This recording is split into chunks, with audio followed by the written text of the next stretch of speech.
Մինասի ու Թևոսի Ստեփան Զորյանի հերոսների ցանկապատի վեճը մեկ դար անց նոր գրքեր է բորբոքել Հայաստանի արդեն երրորդ հանրապետությունում։ Առիթը բյուրականում հանդարտի համանուն ներկայացումն է Զորյանի պատմվածքի մոտիվներով։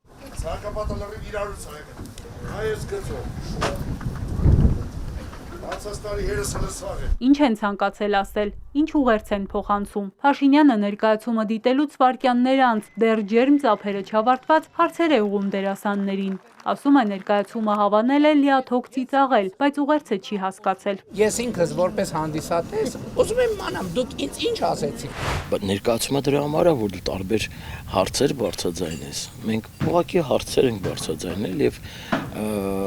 առաջարկներ եւ լուծումել տալու իրավունք չունենք։ Ներկայացումը երկու հարևանի մասին է, որ ցանկապատի երկու կողմից տարիներով վիճում են մի քանի մետրի համար։ Հետո այդ նույն ցանկապատը քանդում ու գաղթում են, որովհետև թշնամին գյուղին է մոտենում։ Հիմա, որ պատմությունը չկրկնվի, Փաշինյանն ասում է ցանկապատերից ոչ թե պետք է ազատվել, այլ ճիշտ հակառակը, դրանցով երկիրն ամրացնել։ Ասեցիք, որ չկա առաջնորդ, որ քանդի ցանկապատները եւ ոնց էր բառերը եւ սարքի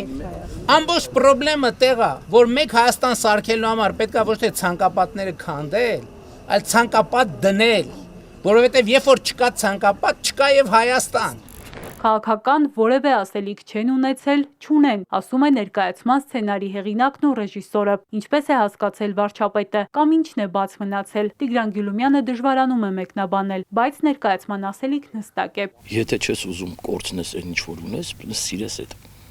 Եթե չսիրես, անպայման կտանեն։ Տարբեր մարդիկ, տարբեր կարծիքներ կարող են ունենալ եւ դա շատ նորմալ է։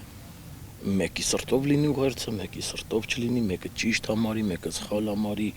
մեկը կարևորի, մեկը մի ուրիշ բան կարևորի։ Դուք ներկայացումը չտվեց հարցի պատասխանը։ Մեր ռազմավարությունը տալիս է հարցի պատասխանը։ Մեր ռազմավարությունը տալիս է Թևոսի եւ Մինասի հարցի պատասխանը, որ ասում է կա պետություն, կա օրենք եւ օրինականություն։ Պետք չէ ցանկապատը քաշքշել։ Յուրական հասած վարչապետը ակնկալել է ներկայացման մեջ տեսնել միտքը, որ երկրի սահմաններին ամուր ցանկապատ է պետք, որը ինչպես մեզ չի թողնի մյուս կողմ անցնել, այնպես էլ մյուսներին մեր կողմ անցնել, եւ որ ցանկապատերից այն կողմ հայրենիք փնտրել պետք չէ։ Ես լինեի, ես այս ասելիքը հստակ կասեի, բայց իմ կարծիքով դուք էս էլ չասեցիք հստակ, բայց մյուս բաներն էլ չասեցիք։ Մենք գալիս ենք, բյուրականում նստում ենք եւ լացում ենք Արևմտյան Հայաստանը։ Ու չենք նկատում, որ բյուրականը ինքը Հայաստանը։ Հենց դրա մասին էր կարծում, ամենամեծ ուղերձը դա էր։ Քննադատությունների թիրախում հայտնվեցին դերասանները, թե չեն հակադարձել Փաշինյանին, լուր լսել են ու խոնարհվել նրա առջև։ Մեկն էլ Մկրտիչ Արզումանյանն էր։ Սոցցանցերում նրան մեղադրում են արդարանալու փորձերի համար։ Աղմուկից հետո Փաշինյանն իր պատին մի քանի խոսք ուղղեց դերասանին։ Մկրտիչ Արզումանյան, հզորագույն արտիստ, համեստագույն մարդ, հարգանքներիս հավաստիքը։ Պարզապես մեր հասարակությունը վերնագրա, ատելա, սենց խտացված սենց մի բանա գնում, պետք էր թիրախավորել Մկրտիչ Արզումանյանին, կապելով վարչապետին, որի մյուս եւ դարձնել սկանդալ վարչապետին, Գավլիցի, որպես Նիկոլ Փաշինյան, որպես վարչապետ, այստեղ չեմ ընկալել։ Ես ընկալել եմ իմ 400 հանդիսատեսից մեկը, որի առաջ, այդ 400-ի առաջ, նույնն էլ նրա առաջ, որպես հանդիսատես, պարտավոր եմ խոսքը ասել, լսել նրանց ծափի առաջ էլ խոնարհվել։